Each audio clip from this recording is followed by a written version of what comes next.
welcome to another episode of HUGtv. I am super pumped and excited and just feel very motivated for having my guest on today, the beautiful and gorgeous Kristina Coleman. Welcome! Thank you. I feel like there should be an applause in the background. Well, I am so excited to have met you and to read about you because seriously, I could have used you like 6 months ago in my life. But so you are a motivational speaker. Yes. Your passion is to help people find and walk in their passion and their purpose, yes, right? Absolutely. Oh, that's such my heart. I feel like I love to speak life. That's how Head Up Gorgeous got started. That's how the Hug movement got started. So, welcome to the show. Thank you so much for having me. Yes, girl. Okay, so tell us about you. Absolutely. So, again, you know who I am, Kristina, but for the audience, Kristina Coleman, and just a little bit about me. I am an inspirational speaker. I'm an author. I collaborated on a book project with a couple of other women called Perfectly Imperfect, because as women, sometimes we allow those things that have kind of held us down in the past, like the hurts, the rejections, the people saying that we can't do something, to kind of define us. And we wanted to get together and put together a book to let women know that they are beautiful, pretty much. That's like right. What you're doing with Hug. You know, that you are beautiful, you are great, you can do anything that you put your mind to. So I did that, and then I'm now looking at the whole inspirational speaking platform, because I see so many people who don't walk into their purpose, and they leave this life, and all of those gifts, those talents, they take them to the grave with them. And I need that to stop. I want to help people to get to that life where God has designed and created them to be. Awesome. It's true. I just was saying the other day, each of us have purpose, and when we walk in our purpose, our platform gets higher and higher, and it's all God. Yes. It's He'll allow us to do a season under somebody or a season of serving to gain information, to gain knowledge, to learn your weaknesses and strengths. So that's one thing that I've learned. But when you say, okay, God, I'm going to do it now. Like you've trained me. I've been in the battlefield. I'm ready. Like what's next? Yes. I love that, people like you are speaking that into the world. Thank you. Yes. And it wasn't easy though. The way I got started on this journey was my husband and I, we have a daughter. She has cerebral palsy. And when she was born, she was fine. We didn't know that she was going to have any type of disability. And we found out later along in this process, and it was a difficult time. It was a really dark place for us, and it kind of tried our faith because we had never been in a situation like that before. And during this process, we met the most incredible people. Like, we met people that supported us, that loved on us, that served us, that helped us out. And through this, we were able to see our purpose, and our purpose was to help other people that were hurting, to help other people who didn't understand their purpose, because now we understand part of our purpose is linked to helping other people who have been in really difficult situations that they don't know how to get out of, and they feel like, I don't know what to do with this. And so we've just grown so much and developed, and I'm like, why would we not want to help other people get to the point where they're doing those things that they're supposed to do? And usually it's in our pain and in those things that are hurtful to us that we find the greatest strengths, because then we rely on God. Stinking true. That is so true. There's always a blessing in your battle. Yes, right? Absolutely. Yes. So that's amazing. So tell me what are you in now? What are you doing? What are you dreaming to do?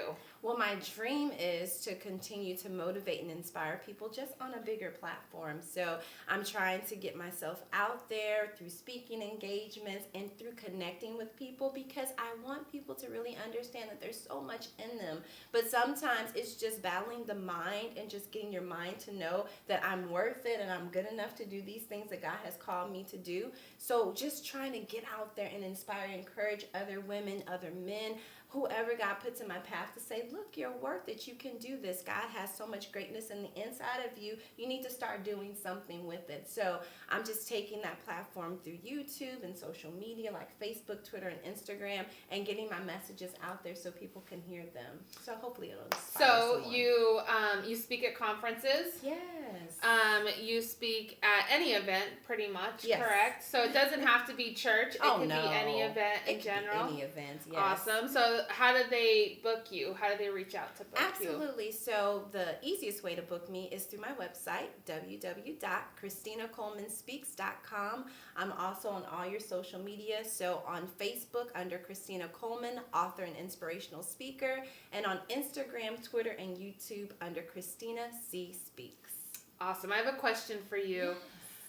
What do you think? I'm just trying to gather my thoughts here. As far as what do you think the breakdown is and why women don't walk in their purpose or their passion? What do you think the main, if you really just boiled it down, took all the layers off, what is that root that is holding them back? I think a lot of women are not confident in their abilities. They know that there's something great within them, but trying to tap within that because they've heard that you can't do this or you're not good enough to do this, or they get let down by someone and they feel like that is what defines them, and that's not what defines us.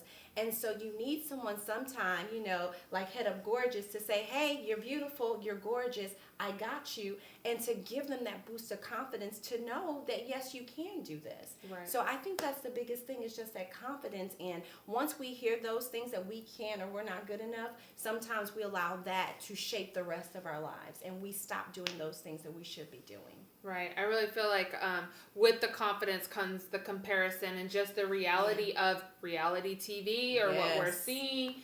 And so, my big thing is it doesn't matter who you are, what you look like, or what your current financial or whatever situation is. If you're still here, you have a purpose. Absolutely. And if you have that thing inside, like I had for so long, like I want to speak to women, I want to tell them that they're, gorgeous. I want to tell them that they can do whatever. I want to help them, but I didn't do it because I feared rejection, or I feared, I'm, too skinny, or I'm too fat. I shouldn't be on camera.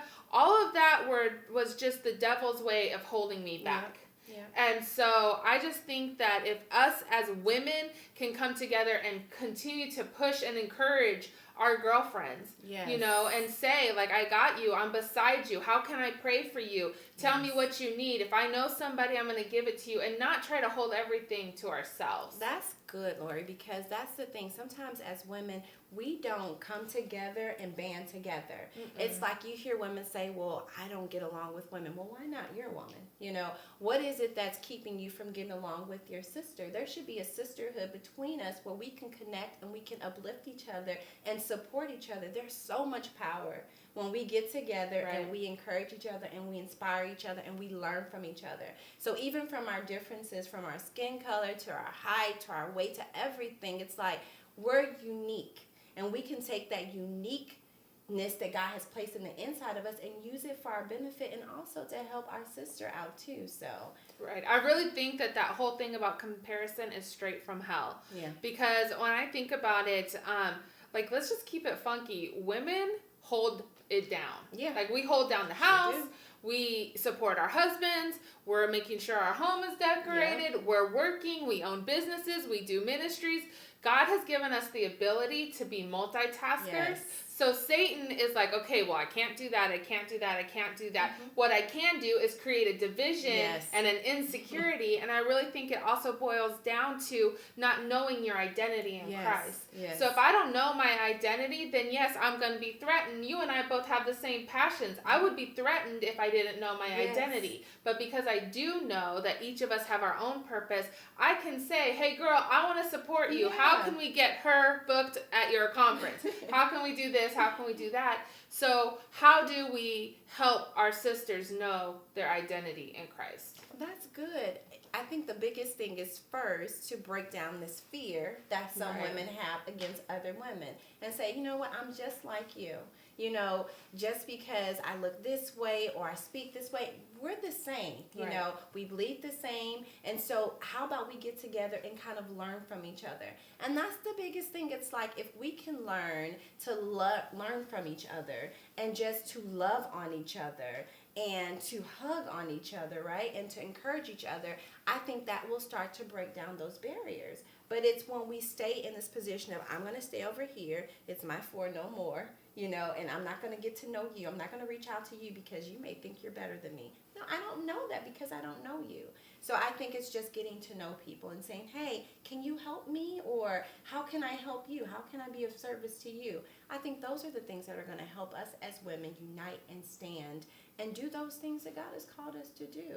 Right. Yeah. And just being a little transparent, you know, like that's really hard too. I think that one of the things I know that I struggled with growing up is coming from a background of molestation and knowing that that foundation was put in me, don't tell, don't tell, don't tell. Yeah. So it made it harder when I got married and had this amazing husband, just even to share things like, hey, at work today, this happened. I didn't share, you know what I mean? Like I didn't, and he would come home and tell me everything and I loved it, but still that carries over into friendships, you know, being a one-sided friendship and being able to be vulnerable in a safe environment. I'm not telling you guys to tell everybody your dirty laundry. I'm just saying, you know, when you connect with somebody and you feel safe and you can ask God for discernment or whatever, but being willing to say, hey, I've been through this. You know, a lot of people look at me and they when I share with them, you know, my molestation or being abused or